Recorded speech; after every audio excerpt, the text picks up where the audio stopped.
I'm Chris Schroeder. I'm director of the public law program at Duke. And a couple of weeks ago, we did a session on the aftermath of the election, and now we're doing a session on the aftermath of the aftermath of the election. There's a lot going on in many different venues: Supreme Court, Florida trial court, Florida state legislature. There's even conspiring going on in the Congress about what the Congress is going to do on January 5, and we're going to try to touch on some of the aspects of each one of those venues and go through some of the scenarios that may be unfolding. I've brought our entire constitutional law department here today to grapple with these issues. Professor Van Alstyne, Professor Powell, and Professor Rowe, who isn't here yet but talks in the middle, so we will squeeze him in. I apologize for the cramped space. There is an overflow room in 3043 where we're video casting this event. If you wanted to go there, you were welcome to, although I understand the interest in staying here to be able to ask questions. The reason we're in this room is because we're also webcasting the affair to, and we sent out a email notice to our alumni body yesterday about the event. So it's our first experiment in continuing education on a moment's notice. So we're going to proceed with Professor Powell briefly discussing the Supreme Court case that's going to be heard on an extraordinarily expedited basis on Friday. And Professor Rowe will have a few thoughts to add about what the potential remedies out of that litigation might be and whether or not indeed the case is justiciable.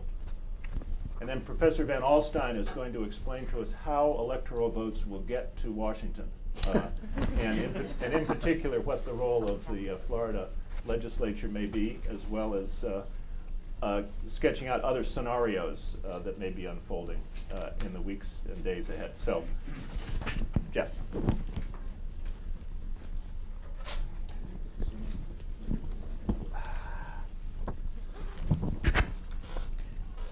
Okay. Okay. I'm going to talk about, as Professor Schroeder said, the case is actually before the U.S. Supreme Court. It's easy to forget that the U.S. Supreme Court is a court of law and actually decides specific legal questions, but that, at least in theory, is what it's about. So what are the issues before the court? There are two substantive issues. One is whether the Florida Supreme Court violated a federal statute which requires that a state resolve controversies relating to electoral college votes under, quote, laws enacted prior to the election. The claim by I'll call them, to make in short order, the GOP plaintiffs is that the Florida court's decision violated this federal law requirement. The second substantive question before the court is whether what the Florida Supreme Court did violated Article 2 of the Constitution, which provides that electors shall be chosen in such manner as the legislature of the state may direct. There's a third question about remedy, which I'll leave to Professor Rowe. Now, these first two questions boil down really to one question. Did the Florida Supreme Court, in making its decision, act as a court construing laws, or did it do something else? Did it, in effect, legislate? If the Florida Supreme Court's actions are properly to be deemed construction of the laws that it said it was interpreting, then it clearly did not violate the federal statute, because that refers to laws enacted prior to the election, and that's the laws it purported to be construing. Also, it would not be, I don't think it would be really a sensible argument that it would be in violation of Article 2, because the Florida Supreme Court would have done nothing more on this hypothesis than simply construe and apply the laws, that is the method that the legislature had chosen for choosing electors.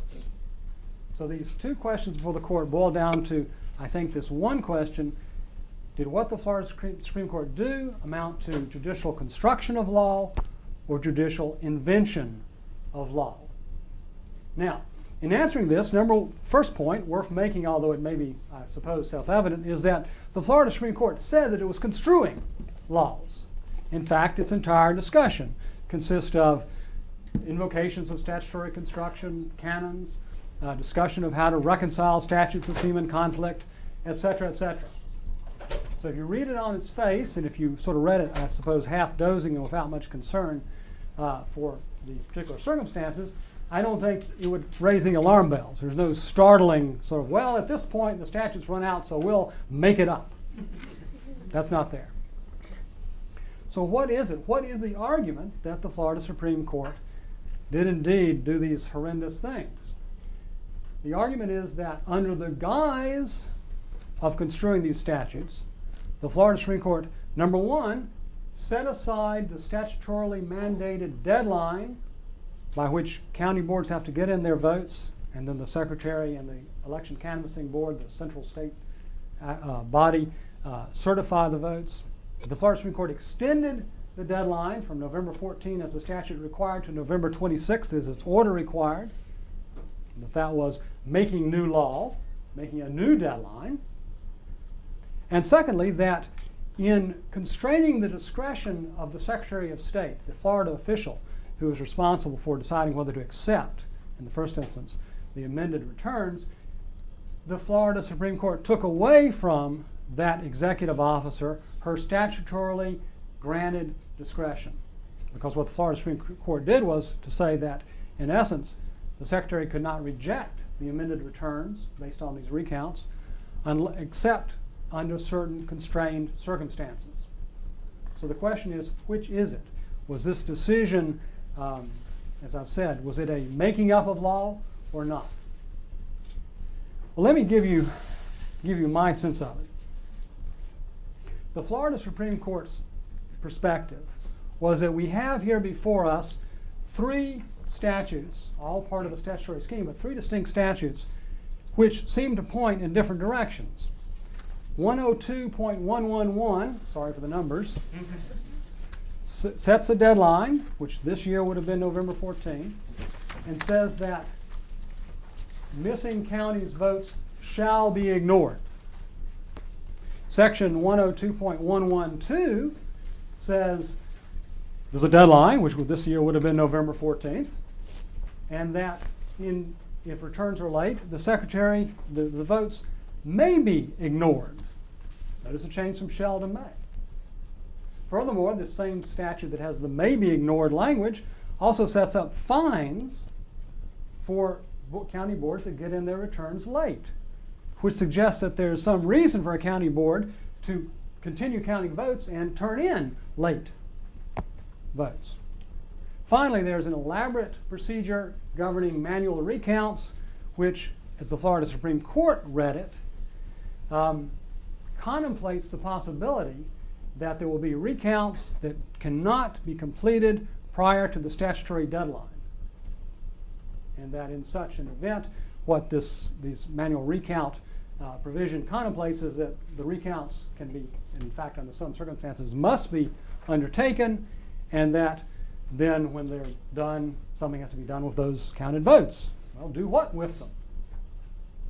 According to the Florida Supreme Court, you've got a problem. You've got the shall and the may. You've got the deadline, and then you've got this manual recount provision that seems to contemplate things that can't be done within the deadline.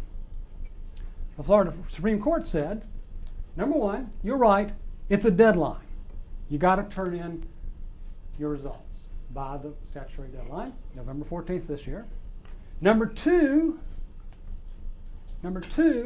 this does not mean, in fact, we don't think it can mean in light of these other two provisions, that you just arbitrarily ignore recounts and the vote totals that come out of recounts. Number three, therefore, what has to happen is that in the event of late returns, those returns go to the Secretary, and under certain circumstances, not unlimited circumstances, not at her entire discretion, the Secretary may reject the returns, the amended late returns. So the Florida Supreme Court's position is we've taken these statutes, we've made sense out of them, we've given you the construction that obeys as much as is possible each of the statutes, and now finally, and this is, they were being honest, but it was probably a mistake, they made reference to their equitable powers in fashioning and remedy. And that's been jumped on by some people. The jumping on is silly. all the court is saying that we have a situation here where under our construction of these statutes, it is not the case that ballots that are based on recounts and are completed in time for the statutory deadline to be met are to be automatically rejected. We have construed the statutes not to require that. And secondly, we construe the statutes not to permit an executive officer to have unlimited and unbridled discretion. Somebody to say, well, I don't like the look of those ballots, I'm not going to accept them. So the Florida Supreme Court's point, whether you accept it or not, or it's the argument it was trying to make to you, is that in a situation where we've got to have some way of operationalizing the statutes as we have construed them, we'll do something that seems to satisfy the statutory goals as much as is possible. Now, is that statutory construction or is that making up law? At that point, I'll turn it over to you.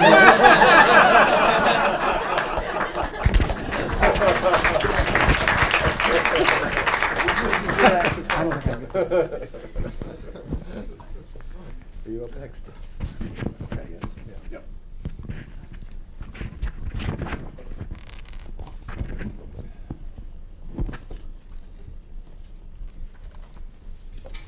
The answer, by the way, is it's statutory construction. But you'll have to wait to hear the answer in some detail, because the main area that I wanted to cover is arguments about various possible problems of justiciability that the Supreme Court may face.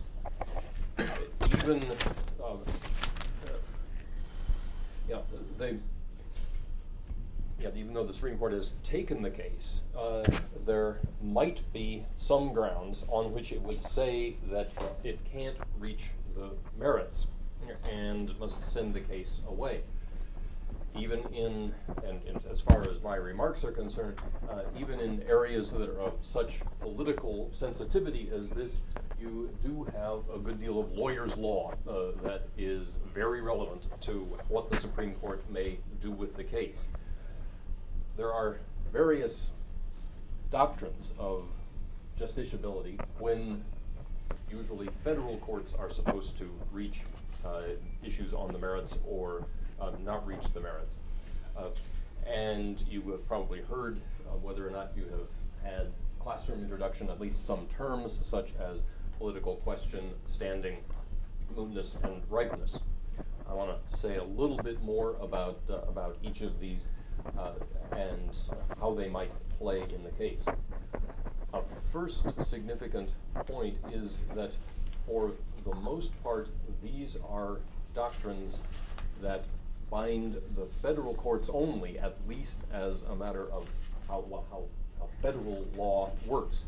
The justiciability doctrines that are administered by the Supreme Court and then with guidelines for the lower courts in their exercise are either Article III doctrines, which thus bind the federal courts but do not bind the state courts, or prudential doctrines for the exercise of federal court jurisdiction and appropriate functioning of the courts in a system of separated powers.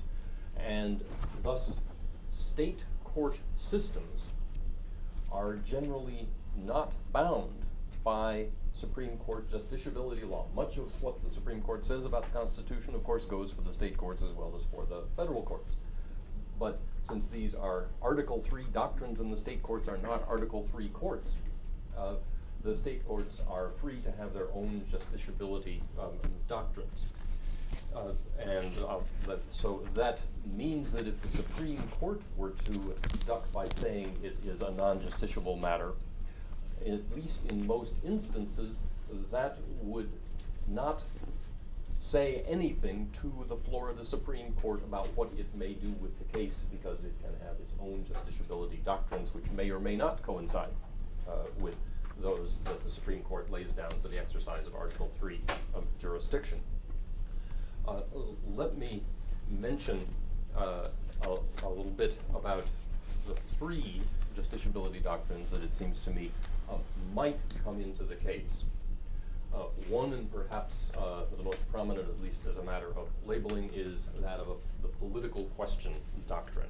That as to some matters, the Supreme Court has said that they are matters not suitable for judicial resolution, and therefore the court should just stay out. The political question doctrine has been construed fairly narrowly. It has not kept the Supreme Court from reaching such matters as reapportionment, the justiciability of state legislative apportionment, or even in the case of the highly political dispute, Powell versus McCormick, of an effort by the House of Representatives to exclude a member.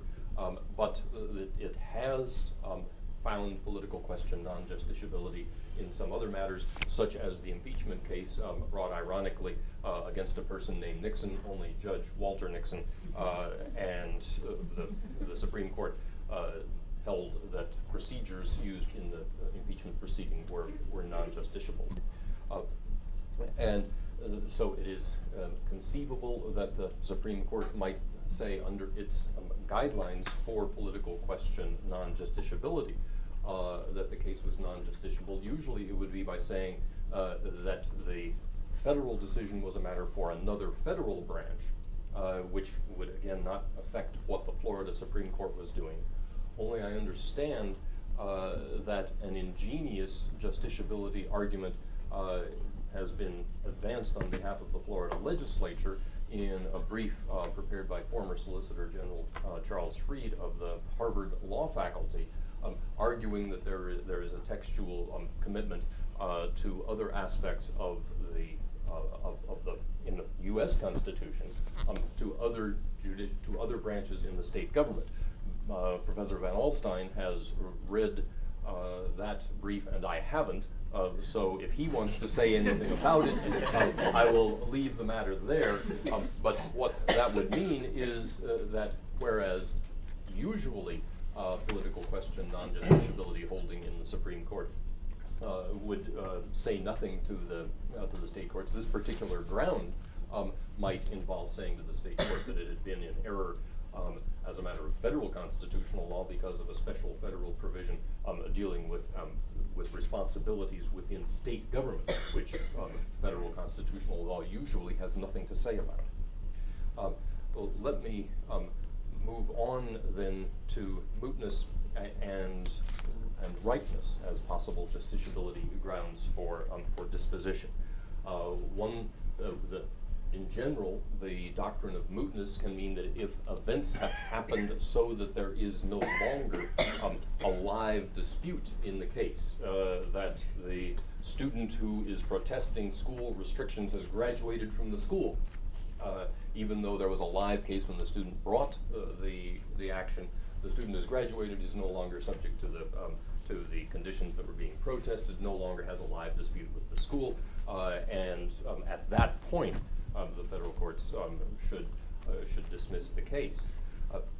Now, what some people have thought about as a possibility in the cases, the case now in the Supreme Court, is that, well, have events since the case was brought in the Florida courts and taken on cert in the Supreme Court, the certification that has continued, does it mean that somehow the case is the supervening events have eliminated the dispute that the Supreme Court had originally taken the case to hear?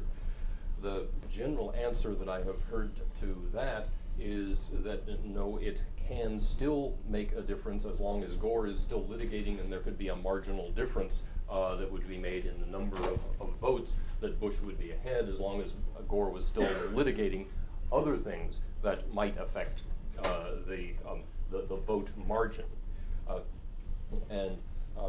But that possible ground for not finding mootness does raise the possibility that the dispute now could be viewed as, in a sense, unripe, because at the moment Bush is ahead by whichever approach is taken.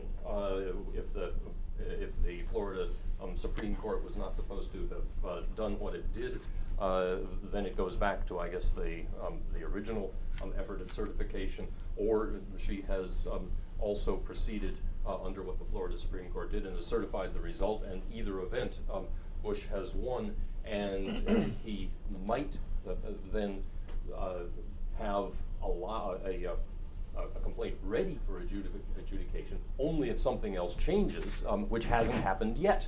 And so the litigation in the Florida courts may end up making no difference. So disputes can either be stale in the sense that the moot, that the ground on which the case was originally litigated has disappeared, or unripe because there may be a real dispute only if there are subsequent events. So ripeness might conceivably be an additional justiciability ground for dismissal, but again, whether it's mootness or if the Supreme Court were to do anything on mootness or ripeness grounds, it would be just a matter of saying that this is a situation such that the federal courts should not deal with the case, and the Supreme Court as a federal court would be saying it should not deal with the case, but that would say nothing about the merits of the case to the Florida Supreme Court. Finally, one other thing that is not a justiciability doctrine, but another possibility that the Supreme Court might do as a matter of its own procedures, having taken cert, does not mean the Supreme Court is obligated to keep the case or even to face justiciability arguments. There is something that the court occasionally does, which is called dismissal of the cert as having been improvidently granted. And sometimes what happens is that there is a grant, but then as the case is briefed and argued, the court begins to see it as not presenting something that it thought was there, the question that it wanted to resolve when it granted cert. And so it can sometimes dismiss a case as just having been improvidently granted. One thing that can, reason why this can sometimes happen is that there is, as many of you may know, in the Supreme Court, a rule of 4. It only takes 4 justices to grant cert. So the Supreme Court, having taken the case, doesn't by itself mean that there is a majority of the justices who thought taking the case was a good idea, although usually the grant by 4 is enough to, by the court's practices, to require it to go ahead and deal with the matter on the merits if possible, even if a majority, the other 5 thought it would have been better not to take the case. But sometimes people change their minds, and given that there are various contingent possibilities, things that the Supreme Court's disposition of the case might not end up having a practical difference depending on what happens down the line. There could be some possibility of dismissal as improvidently granted, although I doubt it, because in a case like this, you sort of hope that our justices do think about that kind of thing before they take the case. And anyway, I think Jeff had said that I was going to talk about the remedy questions. Actually, I did not have opportunity to prepare on the remedy questions. So rather than go on talking about something that I don't know anything about, I will pass on to my colleague Bill Van Alstyne. And I should mention that at some point I may have to leave early because I have a federal courts class right after this, for which I have to do some further preparation. This is to mean no disrespect to my colleagues or to you, but rather respect for my students.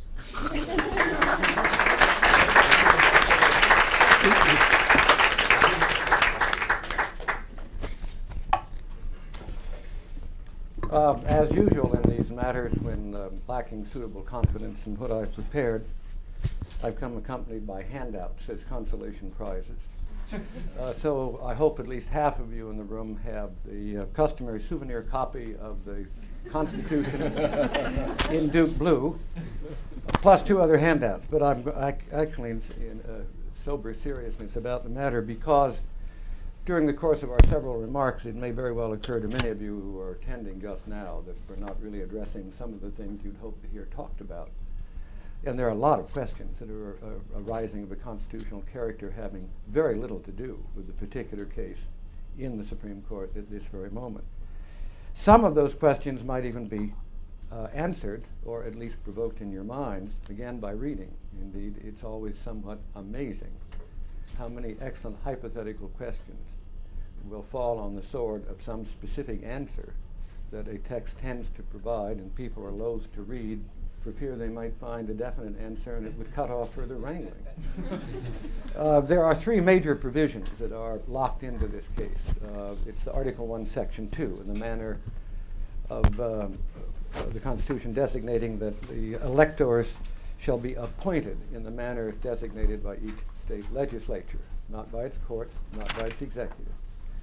There are the provisions in Article 12, in the 12th Amendment, which have to do with how electors conduct themselves once they have been chosen, once we can figure out who they are, and how those votes are then to go into to Congress and be dealt with at that point. There's also a relevant provision, believe it or not, in the 20th Amendment. The reason that we turn out to be relevant soon is that it fixes the dates for the expiration of the sitting Congress, when the new members of Congress will then at once take over.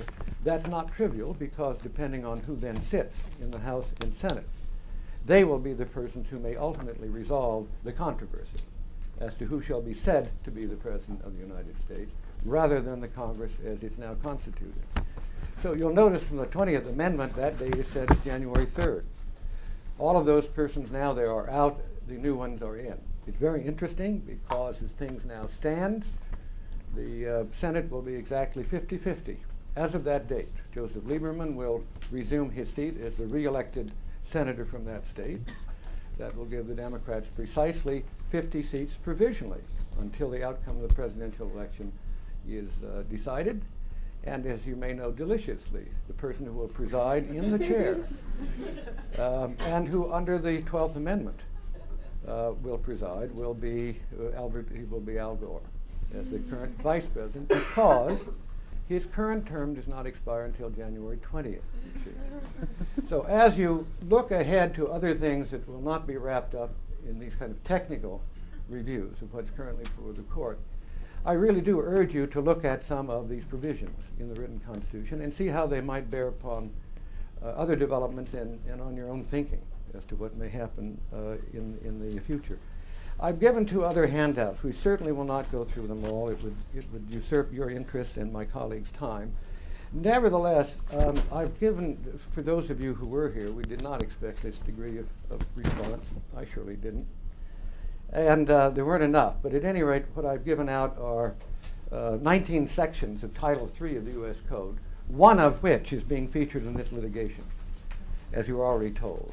That is to say, the Bush petitioners in the Supreme Court claim that the manner in which the state Supreme Court presumed to take hold of this disagreement and then resolve and direct that recounts be made, dates extended, and even dimples be counted, is so inconsistent with a valid federal statute that under the Supremacy Clause, this new law simply invented by the state Supreme Court must be declared as invalid, as inconsistent with the federal statutes, you see, so that Katherine Harris's original certification would then stand.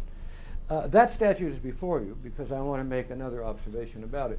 But in addition, I've given you all of the other relevant statutes because it's just amazing how much you learn in terms of what other statutory provisions Congress laid in place, most of them more than a century ago, in contemplation of these kinds of difficulties, controversies, political fracases, from ballot stuffing to disagreements by political parties and genuine controversies between state legislatures, state courts, state governors, and so on.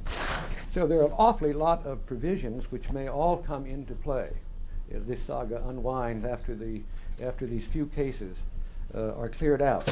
And I wanted you to have the capacity, at least in your leisure, and perhaps not while we're here by any means, to take them with you and put them in context. Last, and I'll mention only briefly, I've also copied provision from the Florida Elections Code, just because while we're focusing merely on the certification by Katherine Harris, pursuant to the directive of the state Supreme Court, as you are surely aware, there's still new contests going on in Leon County before a circuit judge.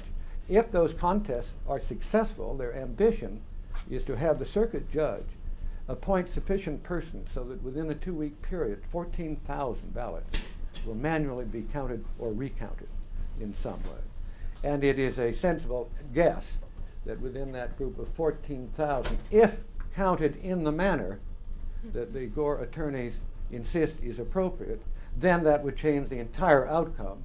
And under the statute, the circuit judge responsible for that recounting, concluding that that would be the more correct number, is given quite broad authority at the end to issue any order to vindicate that outcome. And I suppose that must necessarily include, therefore, a capacity to issue an order to Catherine Harris and the State Canvassing Commission, at once then to dispatch a corrected certification of the electors of Florida.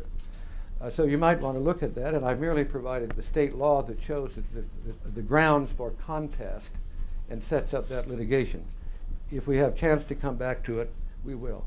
I'll offer you only one point in amplification because I think it's new in terms of the case before the Supreme Court. It is primarily done on the basis of this federal statute that's been mentioned, that these controversies must be determined by state law as that law was prior to the date of the election, not subsequent to the date of the election. Two observations about that. One, just by way of obvious historical explanation as to why Congress might have done this kind of thing. And the reason is really historically bound. It comes as a consequence of the wonderfully confusing and hopelessly political election of Rutherford Hayes in 1876 as against Tilden out of New York. Tilden had the popular vote, even by a larger margin than in the present controversy, by all means. But Hayes finally prevailed by having been determined in Congress to have secured the electoral vote by a very narrow majority. But the difficulty was that two sets of electors from 3 states, Louisiana, South Carolina, I believe, and Florida, two sets of electors, each filed in Congress as being the electors of that state. So it then fell to Congress, and it was sorted out on extremely political grounds as to which set of electors would be counted. I recount that too because it just lends a rational explanation why, a few years thereafter, when Congress was more calm, they might have seen fit and did put into place some statutory hardware to try to minimize at least the degree of political abrasiveness, friction, and bitterness. So this Section 5, you see, is a gesture in that direction. And the notion is, therefore, that this will tend to avoid states looking at the outcome provisionally of elections, then suddenly changing the method of counting, or who shall do the counting, or what degree of rectitude or presumption of correctness, or on what grounds and before what judges contests might be made. All this ad hoc business after the fact, when the outcome now informs people differently as to what they think are the correct standards. Thus the explanation for the original statute, Section 5.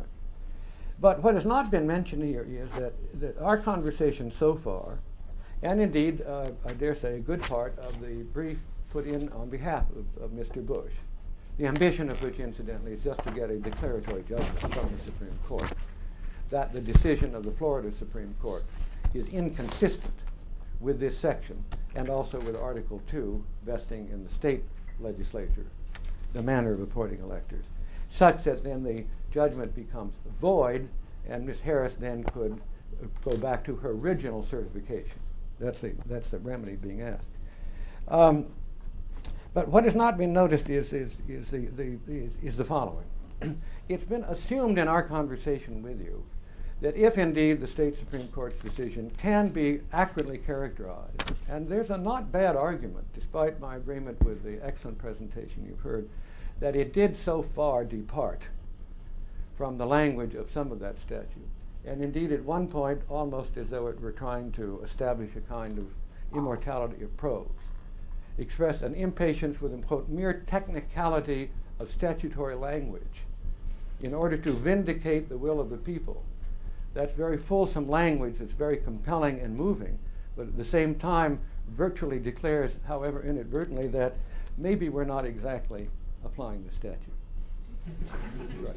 But that's just the kind of thing, you see, where if you lay Section 5 of the federal code in the background and say, well, you better damn well be applying state law, rather than pretending to do so, because the whole idea of Section 5 as adopted by Congress was to preclude the political manipulation of techniques of statutory construction after the fact of seeing how the election is going, and then composing your attitude as to what style or technique of construction is most conducive to the political result you favor.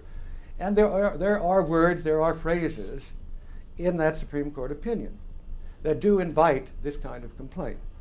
In one detail, and it's not a trivial detail, moreover, there's a footnote that was dropped suggesting that counting dimples would be entirely appropriate, and indeed that invitation was at once picked up. The Bush brief points out that there is no prior existing Florida law to condone that manner of counting dimples at all, as it were. You see. So if you thought that this were a gratuitous innovation in the law of Florida, suddenly brought up by the Florida Supreme Court for the sake of enhancing the probable number of votes by dimple counting that would favor Mr. Gore, then you can appreciate that this is not an unrespectable argument that's been advanced under the federal statute. There is, however, a different problem with it, which I do mean to share with you at once. And it is most emphatically put, not so much in the able brief submitted by Mr. Tribe for Mr. Gore, but rather in Charles Freed's amicus brief for the Florida legislature. And I can make the point surprisingly, but well, at least for those of you who have this, if you look at it. Because I now want you to read with me what the statute actually says, and then notice something that's apparently not been accounted for in our presentation of the case in the Supreme Court for you up to this very minute. It merely says the following. It does not say that states may not resolve these matters according to state laws adopted after the date of election. It does not say that. What it says is, if any state shall have provided, that's this case, bylaws enacted prior to the day fixed for the appointment of the electors for its final determination of any controversy or contest concerning the appointment of any or of all or any of the electors of such state by judicial or other methods. Other methods would include Catherine Harris deciding it. No, that's true. And because it's claimed here by statute, the Secretary of State was given that power. And such determination shall have been made at least 6 days before the time fixed for the meeting of electors. That's all right, because the time fixed for the electors still lies ahead of us, as I'm sure you know. Then such determination made pursuant to such law so existing on said day, and made at least 6 days prior to said time of meeting of electors, shall, here's what I want you to know, shall be conclusive and shall govern in the counting of the electoral votes as provided in the Constitution, and as hereinafter regulated, so far as the ascertainment of the electors appointed by such state is concerned. It's the last part of the statute that's worthy of your noting. It shall be conclusive in what regard? It shall be conclusive if these contests are decided in this manner according to pre-existing state law. Then the electors as certified after being determined in that manner shall be conclusively presumed to be the electors of Florida. It does not mean they could not have been chosen in some other manner. It does not say that they can't be, that contests or protests cannot be resolved by statutes adopted after the election. Do you understand? The statute does not tell Florida how it can resolve protests or contests. What it does, rather, is to put a premium on only using pre-existing law in resolving those protests or contests. That makes sense, does it not? Bearing in mind the historical ethos or background from which this developed, the Hayes-Tilden controversy. So what I'm suggesting to you is, even on its face, the most plausible reading of this statute is, if but only if, in resolving controversies and contests respecting the selection of presidential electors, you provide by state law and proper authority resolution according to laws in existence in your state as of election date, not jerry-rigged later on. Then, when you certify those electors, that certification and that list of electors shall be conclusive where? On us. In Congress, you see. When the votes are open, you have to look elsewhere to find, you look in the 12th Amendment, you look in the Acts of Congress to see what happens when the electors presume to meet in Tallahassee later. They will make out ballots as precisely required and defined by Act of Congress in keeping with the specifications of the Constitution. They're sent in. They're signed. They must be authenticated as from each elector. They will then be counted as the entire Congress assembles in the House, as a matter of fact, where the Vice President will preside. Fine. To ensure, therefore, that they shall be counted as certified and sent in. Then, indeed, any controversies should have been resolved in this way. Now, what if they're not resolved in this way? Then merely they may not be conclusive.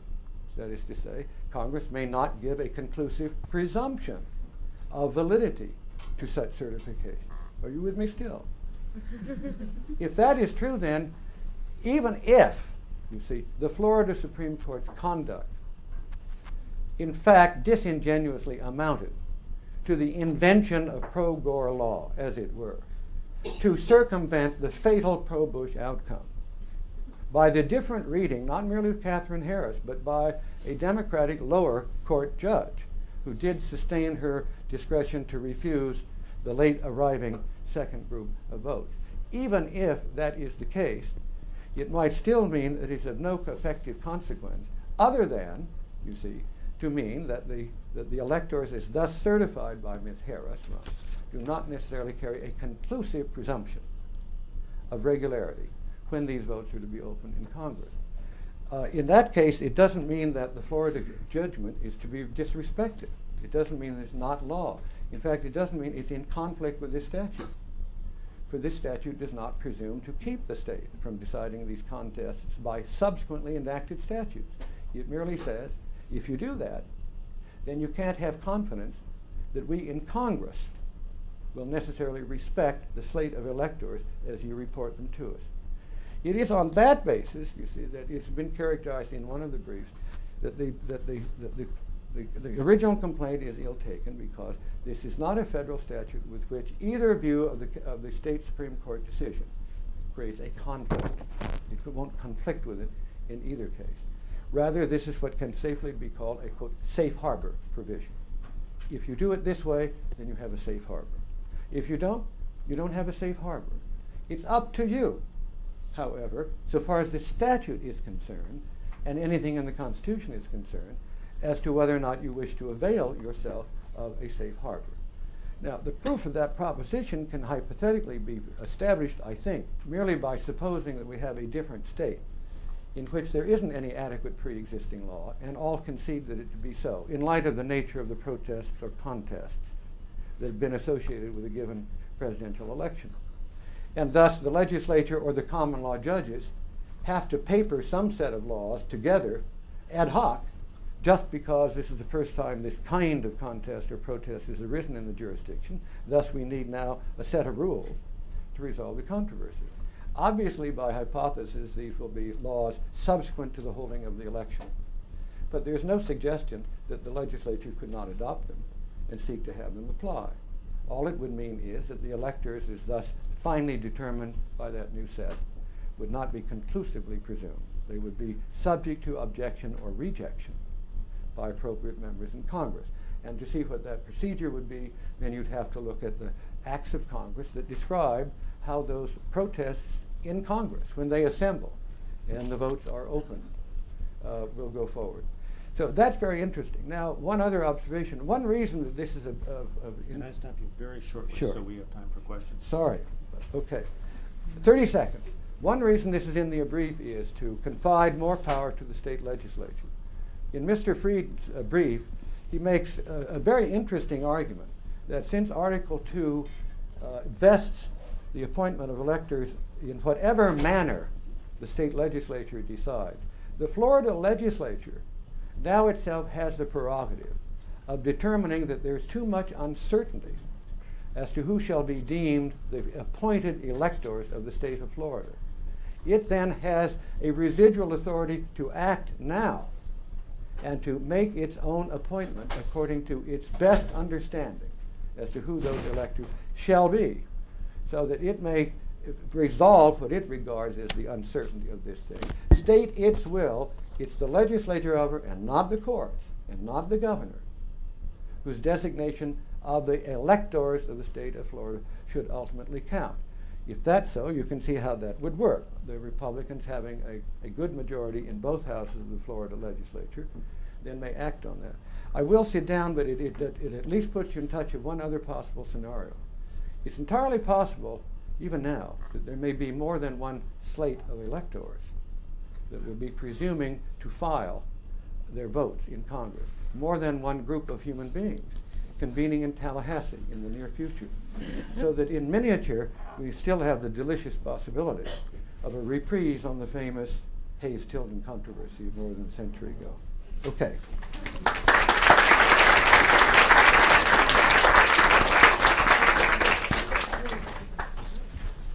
Questions? We solved all problems, yes. Yeah. Is it possible that the Florida Supreme Court was engaging in statutory construction to the point of allowing the manual recounts to continue, but not in setting a precise deadline of a particular date, as opposed to waiting until the manual recounts were finished? That is possible. There's actually a little federal law on the issue of what authority judges have to rewrite legislation or interpret legislation. There's not very much. But there is an interesting environmental case, Tennessee Valley Authority versus Hill, that involved the snail darter and its conflict with the Endangered Species Act. And protectors of the snail darter, which is an insignificant little fish, sued the Army Corps of Engineers to prevent the closing of a dam which would have eliminated the habitat of the snail darter. And one of the arguments the Army Corps made in that litigation was that even if this is a violation of the Endangered Species Act, the trial court, can exercise its equitable discretion not to enjoin the closure of the dam because the value of the dam being closed so overbears the insignificance of the darter. In the Supreme Court, an opinion by Chief Justice Berger looked at the Endangered Species Act and said, this statute is so clear, it eliminates the equitable discretion of federal trial courts to fashion this kind of remedy. And in that case, the implication was the statute just had to be enforced as written. Well, it's a analogy. It's not exactly on point, but there is a situation in which the Supreme Court has said there are circumstances in which the kind of discretion that was exercised by the Florida Supreme Court has been eliminated by a special statutory scheme. Here the argument would be it's been eliminated by the interplay of Article 2, which vests in the state legislature the authority, and by the scheme that the Florida legislature has enacted, such that under these special circumstances, a court doesn't have the equitable discretion to fill in a gap, I suppose, if it can, by any other stretch of the imagination, avoid doing so, which the Florida Supreme Court could have done here. So there is that kind of argument, but I suspect the court's going to find a way of disposing of the case without clearly coming to a conclusion on this incredibly conceptually difficult issue of what's the difference between a construction and an invention for purposes of statutory interpretation. It has such enormous ramifications for everything that federal courts do on a daily basis that reaching that kind of broad conclusion on the basis of this kind of expedited transaction, I think, is going to be very difficult for the Supreme Court to do. Let's go here first in the queue.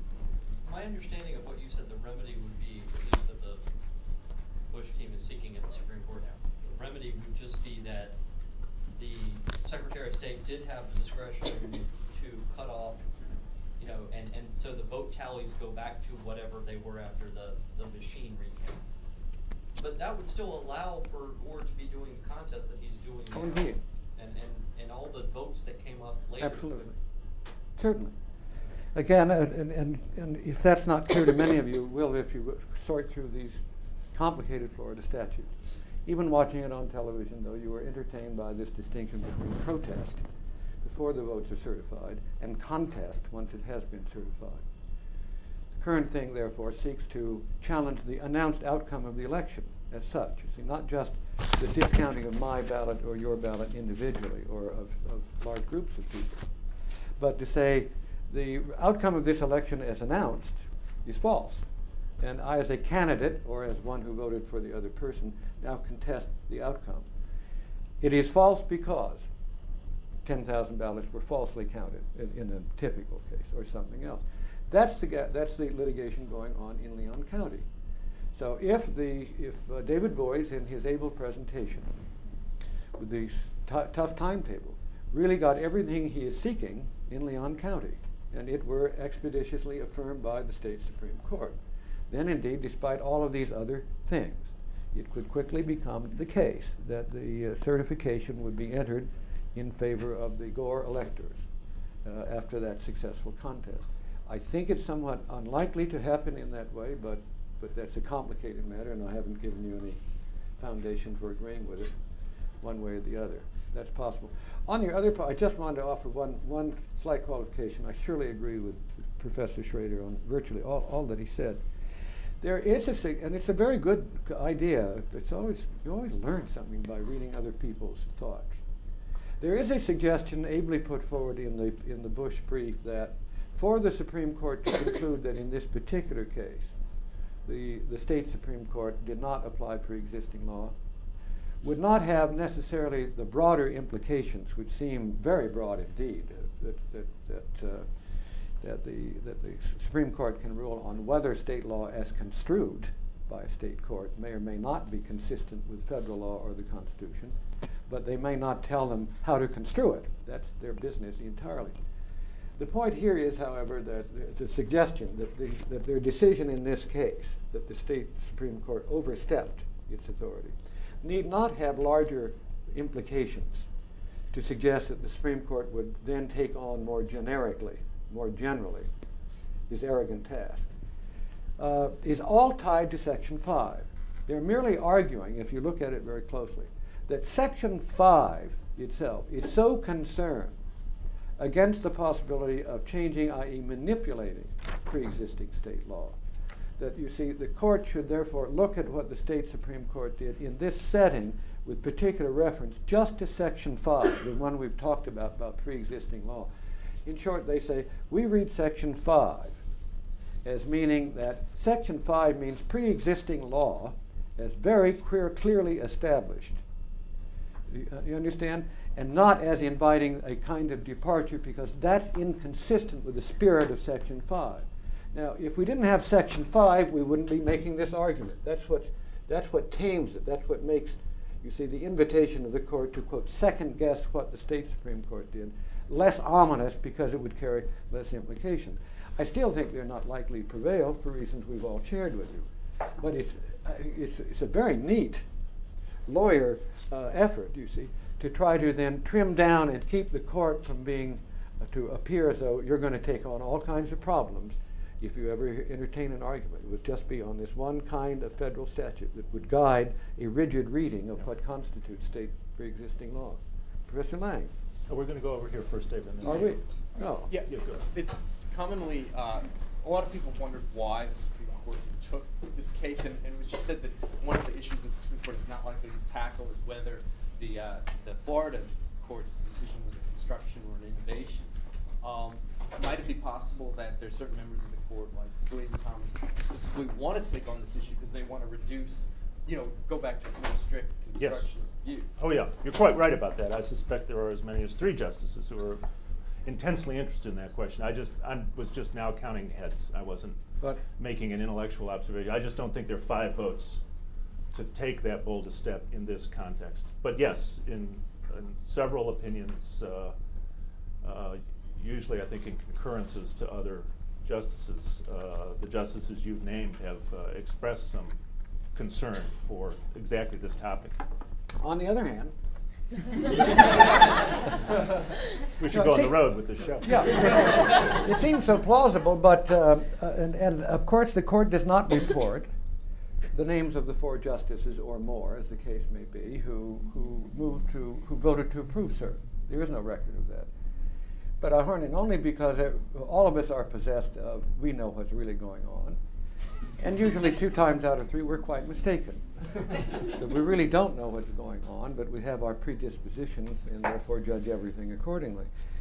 At least one highly responsible commentator on one of the networks, however, said that they had received some information, they wouldn't identify it from the court, that the judges voting to approve the petition for cert were, quote, centrist judges. They used to say that Scalia and Thomas were not moving to have the court review this case. And in a larger sense, that would also make sense, frankly. It is also plausible, I don't suggest this is a correct or exclusive thesis, that at least if the court had turned it entirely aside, the lower federal courts had been quite aloof, they'd turned these cases aside. It would have left so much room for additional reproach, recrimination in the air, that perhaps all things considered, it might be better just to grant cert limited to these questions, deal with it very swiftly, and eliminate further controversy with regard to this particular segment of the overall controversy. That that explains it, you are surely entitled to doubt, but it's at least a hypothesis I want to suggest to you, as good as the more nefarious ones, that this is a cabal from a wing of the court that's trying to use this case as a vehicle for a larger agenda on statutory construction. I think that really pretty plausible.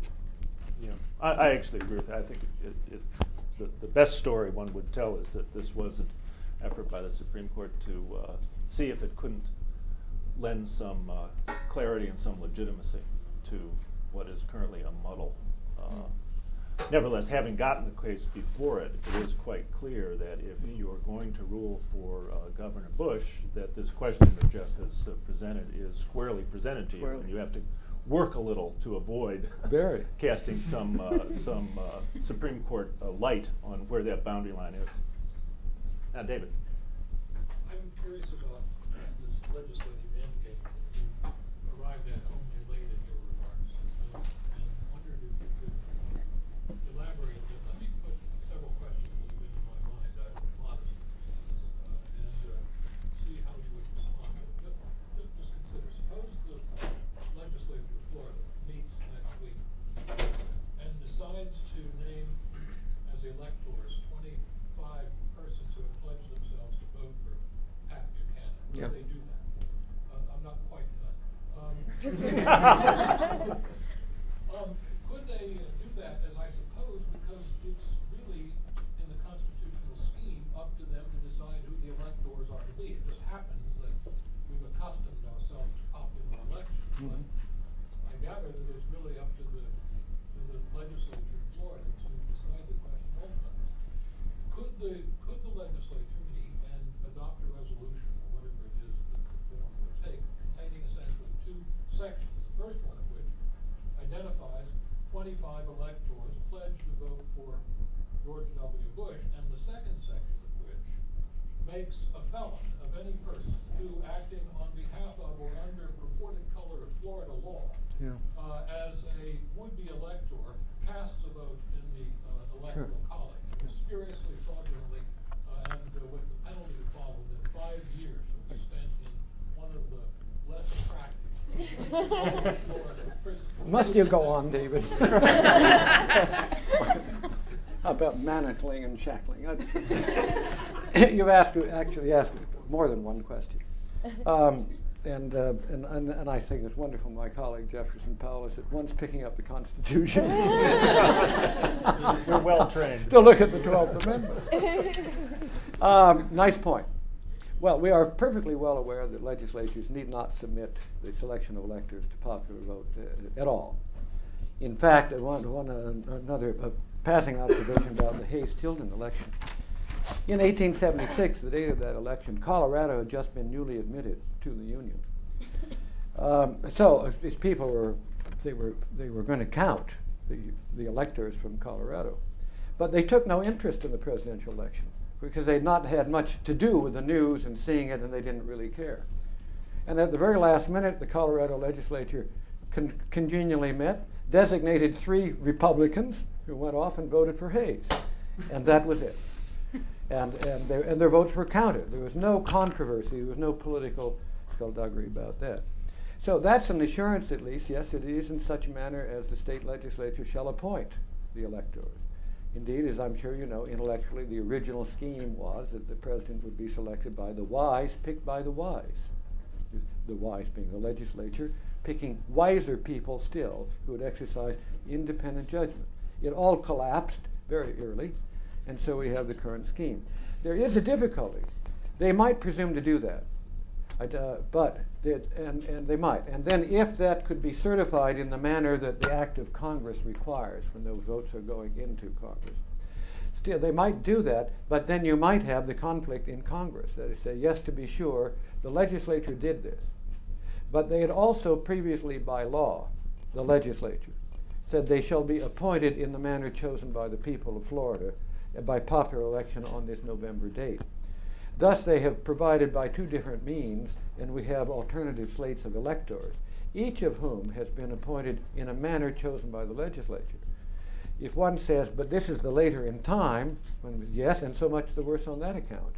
That is to say, there's nothing constitutionally speaking, I believe, that would stand in the way of Congress saying, particularly if it were your Buchanan scenario or a Nader scenario, really, by simply saying, we will take as the correct electors those which in our judgment were selected in the manner of appointment as the Florida legislature did provide. That it also did this later thing for our satisfaction is neither here nor there. Others may say foul, but now the question, is that justiciable or not? Does the discretion